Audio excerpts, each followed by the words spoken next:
فلسطین کے ایک چھوٹے سے گاؤں میں زیتون کے باغوں کے درمیان عمر کا خاندان پرسکون زندگی گزار رہا تھا۔ عمر ایک کسان تھا جس کا دن زمین پر کام کرنے اور بچوں کے مستقبل کے خواب دیکھنے میں گزرتا تھا۔ اس کی بیوی سلمیٰ ایک مہربان خاتون تھی جو گھر سنبھالتی اور بچوں کو تعلیم کی اہمیت بتاتی تھی۔ ان کے 3 بچے تھے۔ بڑا بیٹا علی 12 سال کا جس کے خواب آسمان سے باتیں کرتے تھے، 8 سالہ زینب جو اسکول میں بہترین طالبہ تھی، اور 5 سالہ یوسف جو ہر وقت اپنے والد کے ساتھ کھیلتا رہتا تھا۔ ہر شام عمر کا خاندان زیتون کے درختوں کے نیچے بیٹھ کر کہانیاں سنتا تھا۔ سلمیٰ اپنے بچوں کو امن، محبت اور برداشت کی تعلیم دیتی تھی۔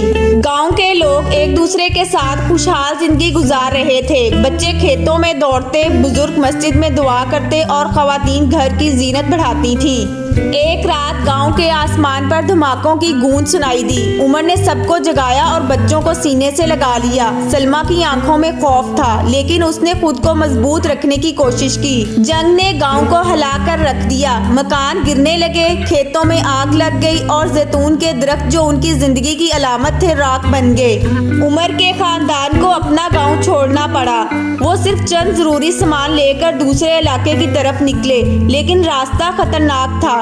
علی نے اپنی ماں سے پوچھا، امی ہم کہاں جا رہے ہیں؟ سلمیٰ نے جواب دیا، بیٹا ہم امن کی تلاش میں ہیں۔ مہینوں کے سفر اور پناہ گزین کیمپوں میں مشکلات جھیلنے کے بعد عمر کا خاندان ایک اجنبی جگہ پر آباد ہو گیا۔ ان کا گاؤں کھنڈر بن چکا تھا لیکن ان کے دل میں امید زندہ تھی۔ علی نے جنگ کے دوران اپنے والد کو کھو دیا تھا لیکن وہ مضبوط ہو گیا۔ وہ اپنے بھائی اور بہن کے لیے باپ کا کردار ادا کرنے لگا۔ سلمیٰ نے بچوں کی تعلیم پر زور دیا۔ وہ چاہتی تھی کہ ان کے بچے ایک دن فلسطین کے روشن مستقبل کے چراغ بنیں۔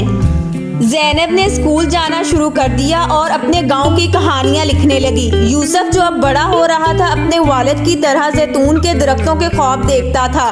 سلمیٰ اپنے آنسوؤں کو چھپا کر بچوں کے لیے مسکراتی رہی۔ امی کیا ہم کبھی اپنے گاؤں واپس نہیں جائیں گے؟ یوسف نے پوچھا۔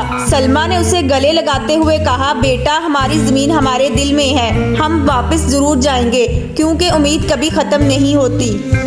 یہ کہانی نہ صرف عمر کے خاندان کی ہے بلکہ ہر اس فلسطینی کی ہے جو جنگ کے بعد بھی امید، حوصلہ اور اپنی زمین کی محبت کے ساتھ جیتا ہے۔